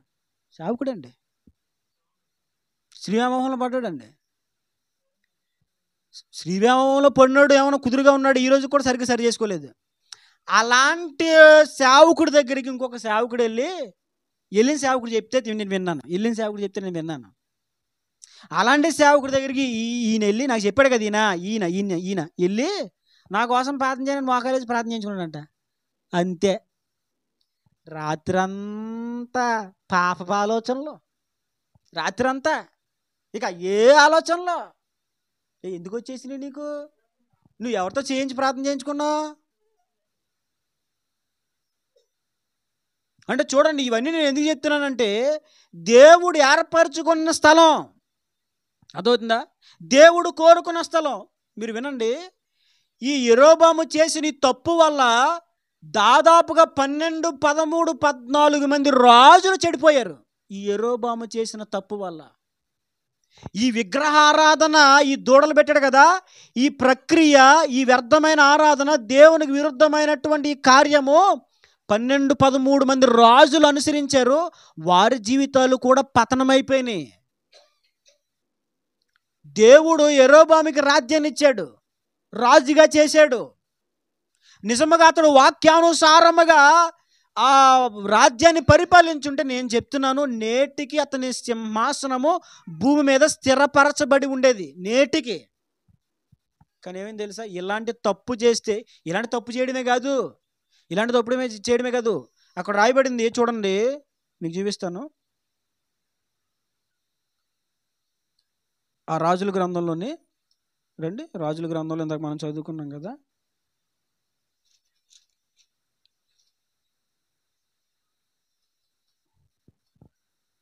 చూడండి, నేను చదువుతాను.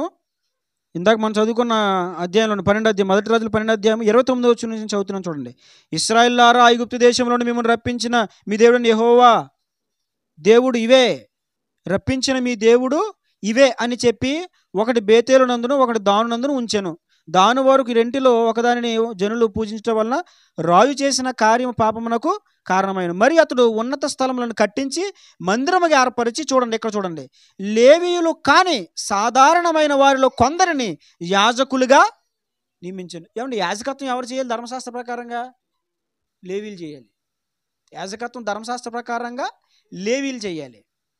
లేవీలే యాజకత్వం చేయాలి, ఇంకెవరు చేయడానికి వీల్లేదు.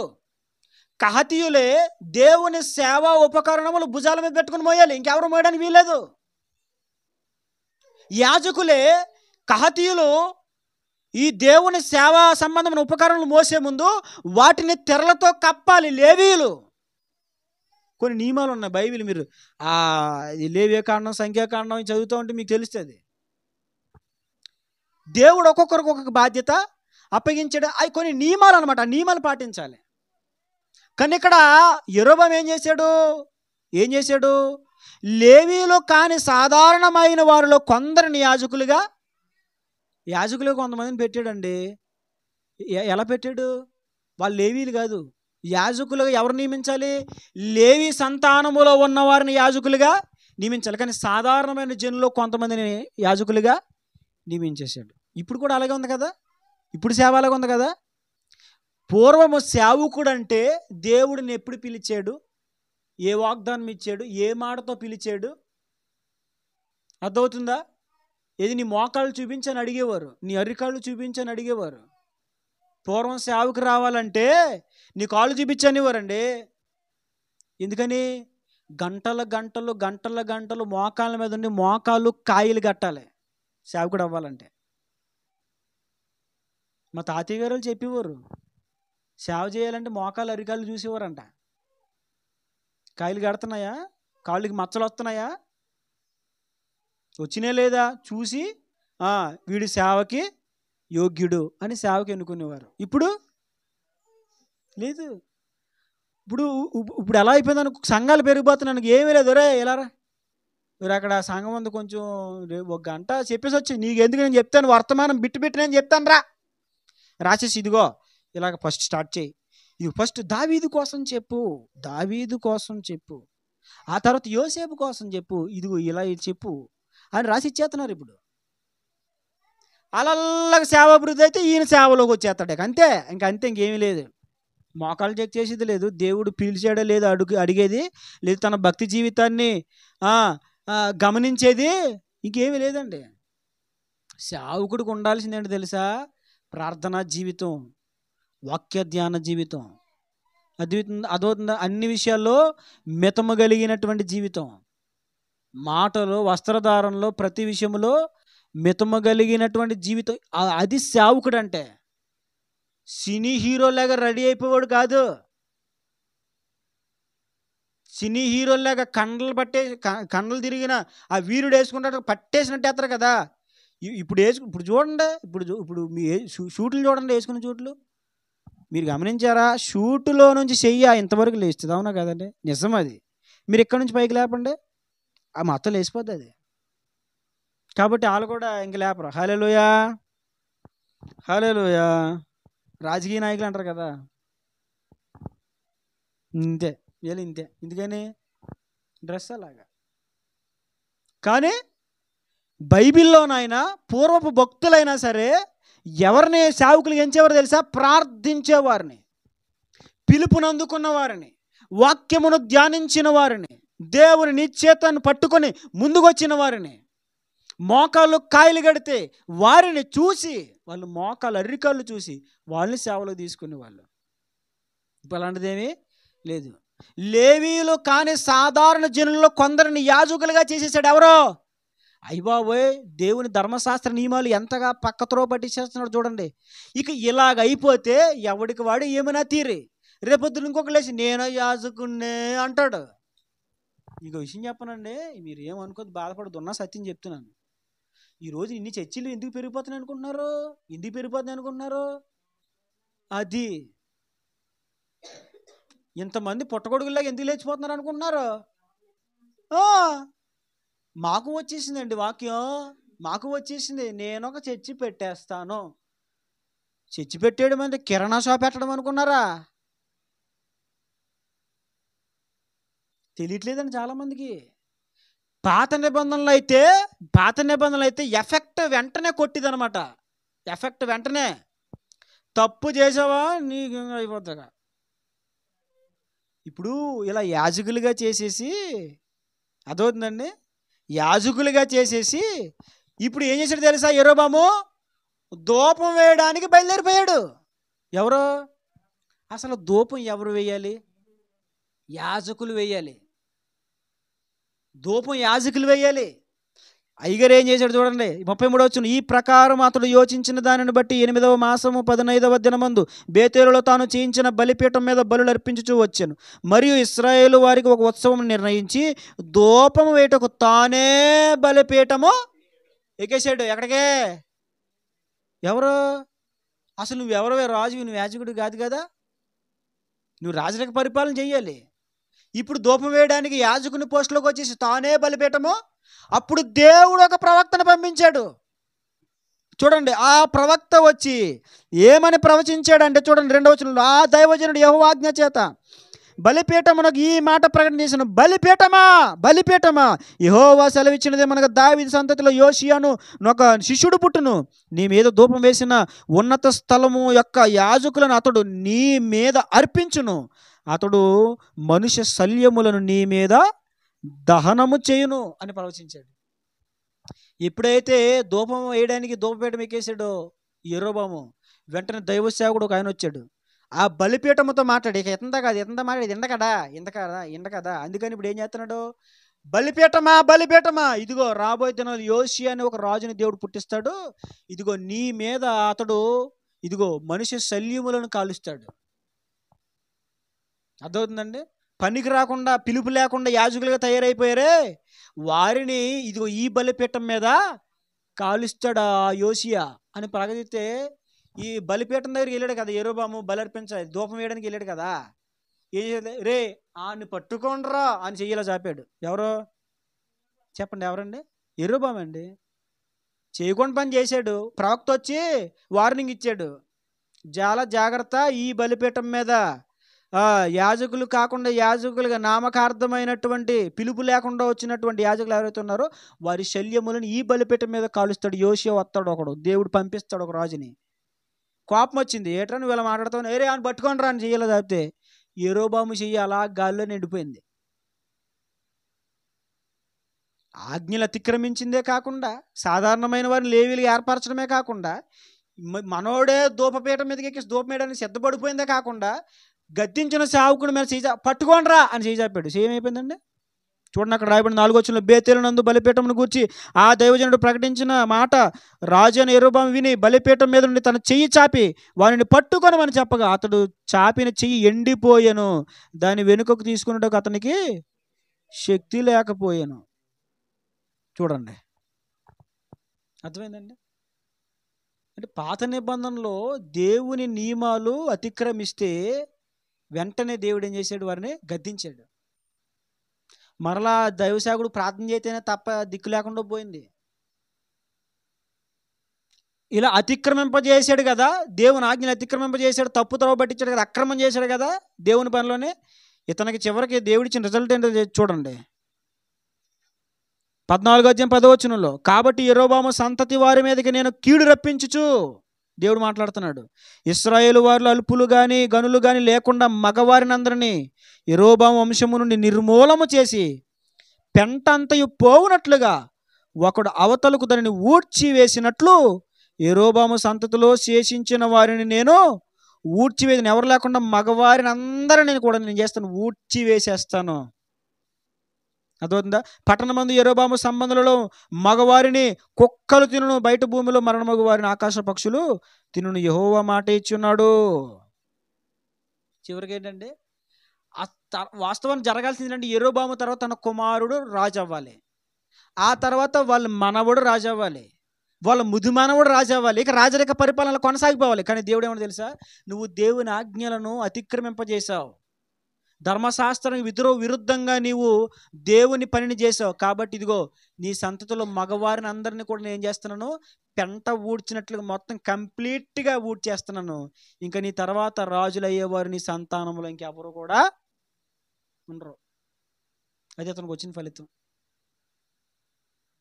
అర్థమైందండి? చివరికి ఇంకొక మాట నేను చెప్పి ముగించేస్తాను. చూడండి, 2వ దినవృత్తాంతాల గ్రంథము, 2వ దినవృత్తాంతాలు 26వ అధ్యాయము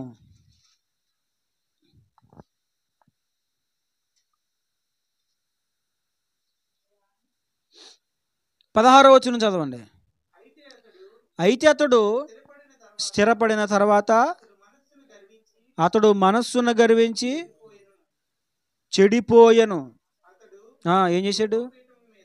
చూడండి, మనోడు కూడా ధూపము వేయుటకై యెహోవా మందిరంలో ప్రవేశించి తన దేవుడైన యెహోవా మీద ద్రోహము చేయగా, యాజకుడు నజర్యాయు అతనితో కూడా ధైర్యవంతులైన యెహోవా యాజకులు 80 మంది అతని వెంబడి లోపలికి పోయిరి. వారు రాజైన ఉజ్జియాని ఎదిరించి, ఉజ్జియా, యెహోవాకు ధూపం వేయుటకై ప్రతిష్ఠింపబడిన అహరోను సంతతి వారైన యాజకుల పనియే గాని నీ పని కాదు, పరిశుద్ధ స్థలంలో నుండి బయటికి పొమ్ము, నీవు ద్రోహం చేసి ఉన్నావు, దేవుడిని యెహోవా సన్నిధిని ఇది నీకు ఘనత కలుగజేయదని చెప్పగా.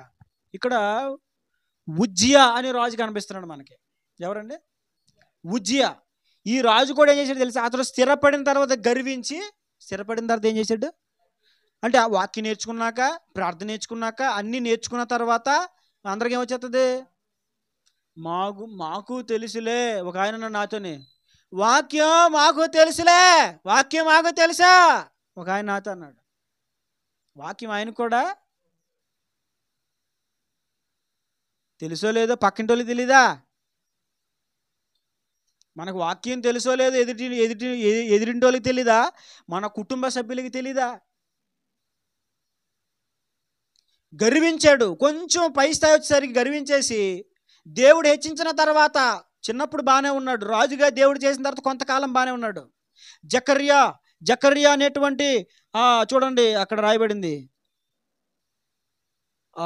5వ వచనంలో 26:5, దేవుని ప్రత్యక్షత విషయమందు తెలివి కలిగిన జకర్యా దినములలో అతడు దేవుని ఆశ్రయించెను.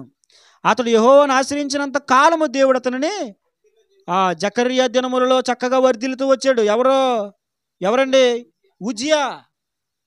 ఆ జకర్యా గతించిపోయిన తర్వాత గర్వించేసి ఇప్పుడు ఏం చేశాడు?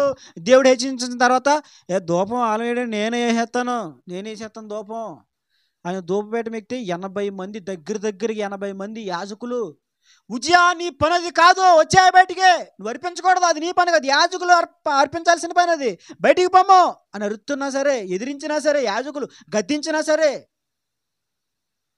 బావు రౌద్రుడై నన్ను అంటారా అని ధూపం వేయడానికి సిద్ధపడిపోయాడు. ఏమని తెలుసా? చూడండి 19వ వచనం, ఉజ్జియా ధూపం వేయటకై ధూపార్తిని చేతబట్టుకుని రౌద్రుడై యాజకుల మీద కోపము చూపాను.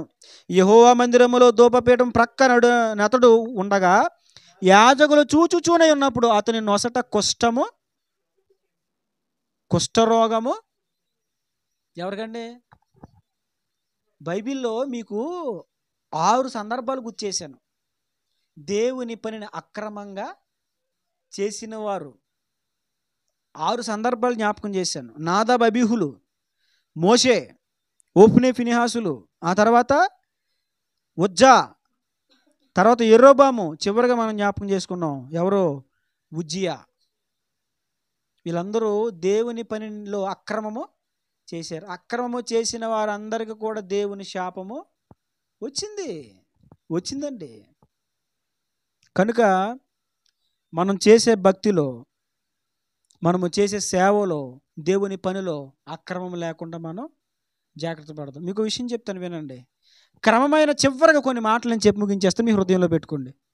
క్రమమైనటువంటి సేవ మనం చేస్తున్నప్పుడు, క్రమమైన విధానములో మనం వెళ్తున్నప్పుడు, కొన్నిసార్లు మన కుటుంబములో మన తల్లిదండ్రులే లేదా మన పిల్లలే మనకి వ్యతిరేకంగా మారిపోవచ్చు. వింటున్నారా? జాగ్రత్తగా వినండి, చాలా జాగ్రత్తగా వినాలి. ఇవి అనుభవపూర్వకంగా చెప్తున్న మాటలు, అంతేకాదు భక్తుల జీవితాల్లో కూడా జరిగిన విషయాలే. భక్తుల జీవితాల్లో కూడా జరిగిన విషయాలు. ఇప్పుడు భక్త్ సింగ్ గారి గురించి చెప్పుకున్నాం. భక్త్ సింగ్ గారిని భార్య ఎందుకు వదిలేసింది? సేవ అంటున్నాడని. మనం పాడుకున్నాం కదా, యేసయ్యా యేసయ్యా యేసయ్యా యేసయ్యా నిన్నే నిన్నేనే కొలుతూనయ్యా. రాజ్బాబు గారిని భార్య ఎందుకు వదిలేసింది? సత్యం కోసం నిలబడ్డాడని. అంటే చూడండి, వాక్యానుసారంగా మనం నడవాలి అనుకున్నప్పుడు వ్యతిరేకతలు ఖచ్చితంగా వస్తాయండి. నేను చెప్తున్నాను. అయినను మీరు దేవుని సహాయముతో ముందుకెళ్తే ఎవరు నిన్ను వదిలేస్తారో దేవుడు వాళ్ళని తీసుకొస్తాడు. ఎవరు నిన్ను హేళన చేశారో వాళ్ళని దేవుడు, అదవుతుందా? నా జీవితంలో ప్రత్యక్షంగా నేను చూస్తున్నాను, అవి ప్రత్యక్షంగా నేను అనుభవిస్తున్నాను. ఒకప్పుడు పోరా అన్నవాళ్ళు ఈ రోజున రా కూర్చో. ఒకప్పుడు రే అన్నవాళ్ళు ఈ రోజున ఏమంటారు? ఎండి కూర్చోండి బ్రదర్ అంటారు. ఎప్పుడు? నిలబడినప్పుడు. అయితే నిలబడినప్పుడు ఏముంటుంది? నిలబడినప్పుడు కష్టం ఉంటుందండి. విజయం తర్వాత సంగతే. విజయం ఉంటుంది, ఫస్ట్ నిలబడినప్పుడు కష్టం ఉంటుంది. చిన్నతనంలో ఒక అనుభవం నేను చెప్పి ముగించేస్తాను. ఒక ప్రాంతంలో, ఊరు పేరు చెప్పనులే, ఒక యథార్థంగా జరిగింది ఇది. ప్రాంతం పేరు ఎందుకు చెప్పట్లేదంటే మరి వెళ్ళిపోతాయి కాబట్టి. మా బ్రదర్ గారేమో టెక్నికల్ వర్క్ చేసే మా బ్రదర్ ఏమో కట్ చేయమని కొంచెం మర్చిపోతున్నారండి. వర్క్ బడ్డని ఎక్కువైపోయి కొన్ని కట్ చేయట్లేదు. అందుకని నేను నేనే ఆపేస్తున్నాను. ఓ ప్రాంతంలో పరిచర్య దేవుడు ఇచ్చాడు. అక్కడ దేవుడు స్థలం కూడా ఇచ్చాడండి. పరిచర్యకి స్థలం కూడా ఇచ్చాడు మా నాన్నగారికి. మా చిన్నతనం ఇదిగో, నేను అప్పుడు ఇదిగో సేమ్ ఒకసారి నుంచో, నాకు తెలిసి హ్యారీ అంత ఉంటానేమో. నుంచో వద్దులే, కూర్చోలే. హ్యారీ మీకు తెలుసు కదా, ఎంత ఉంటాను నేను, లాస్ట్ కాబట్టి మా ఇంట్లో. ఆ టైంలో దేవుడు పరిచయం ఇచ్చాడు. అక్కడ దేవుడు స్థలం, పెద్ద స్థలం, చిన్న స్థలం కూడా కాదు.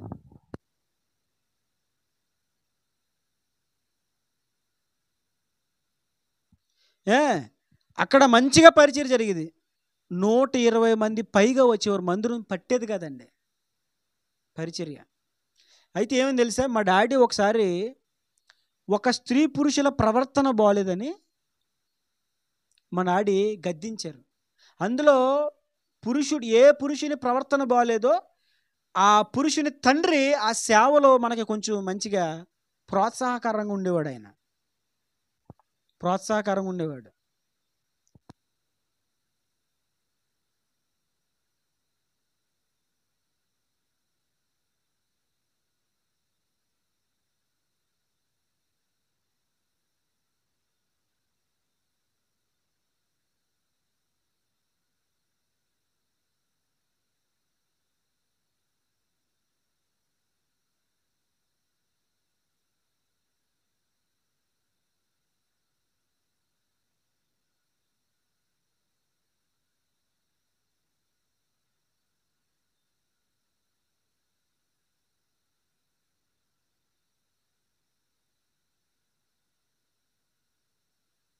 కూర్చోబెట్టి అడిగారు, పరిస్థితి ఇది, మీ అబ్బాయి ఇలా చేస్తున్నాడు ఇక్కడ, నేను చూశాను, అంతేకాకుండా ఇదిగో వీళ్ళ సాక్షులు అని చెప్పి అడిగిస్తే, అలా వాళ్ళు కొడుకు చేసిన తప్పు గురించి మా నాన్నగారు అడిగారని చర్చికి రావడం మానేశాడు. ఆయన చర్చికి రావడం మానేయడమే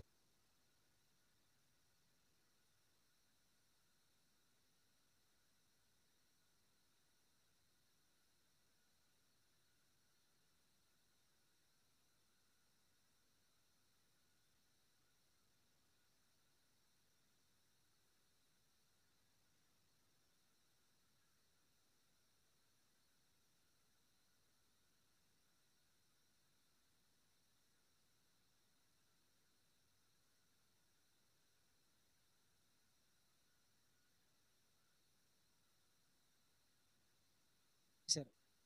కొంతమంది వచ్చేవారు, వాళ్ళు కూడా మెల్లగా వాళ్ళు కూడా మానేశారు. మీకు విషయం చెప్పనా, ఇప్పుడు ఆ ప్రాంతంలో ఒకే ఒక ఆత్మ మిగిలింది, ఒకే ఒక ఆత్మ.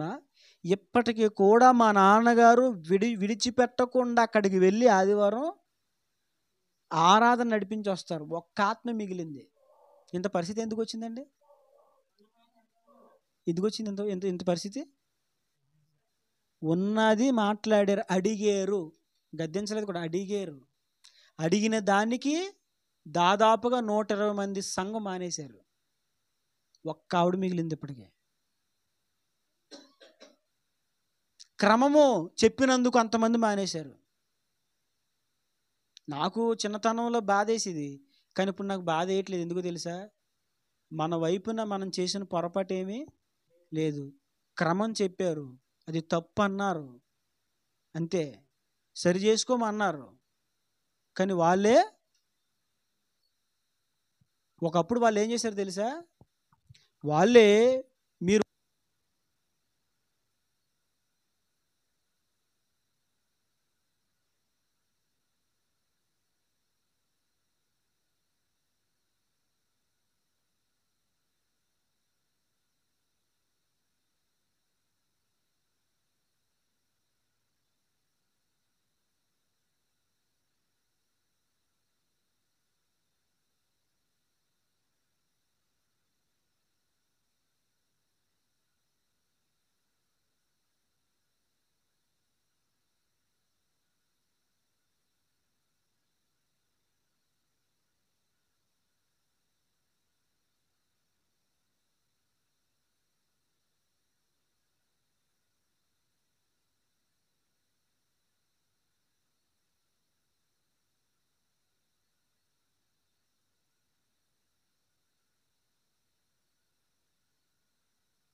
సడన్గా వెళ్ళిపోతారు, పొద్దున వాళ్ళ పిల్లలు ఎలా బతుకుతారు?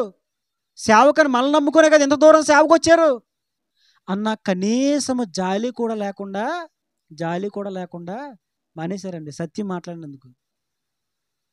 ఆ తర్వాత మేము ఎంత కఠినమైన పరిస్థితులు ఎదుర్కొన్నామో అది దేవునికి తెలుసు, మాకు తెలుసు. చిన్నతనంలో సరిగ్గా ఏదైనా కూర వండుకోవడానికి డబ్బులు ఉండేవి కాదు. మా నాన్నగారి చేతిలో కనీసం కరెంటు బిల్లు కట్టడానికి కూడా డబ్బులు ఉండేవి కాదు. ఇలాంటి తిప్పలు ఎన్నో పడ్డాం. డబ్బుల కోసం మా నాన్నగారు అలా వెళ్ళిపోయి ఏకాంతంగా, ప్రభా కరెంటు బిల్లు కట్టాలి ప్రభా, ఫీజులు కట్టాలి ప్రభా అని ప్రార్థన చేసుకునేవారు. అలాంటి పరిస్థితులకు వెళ్ళిపోయాం. దేనికోసం?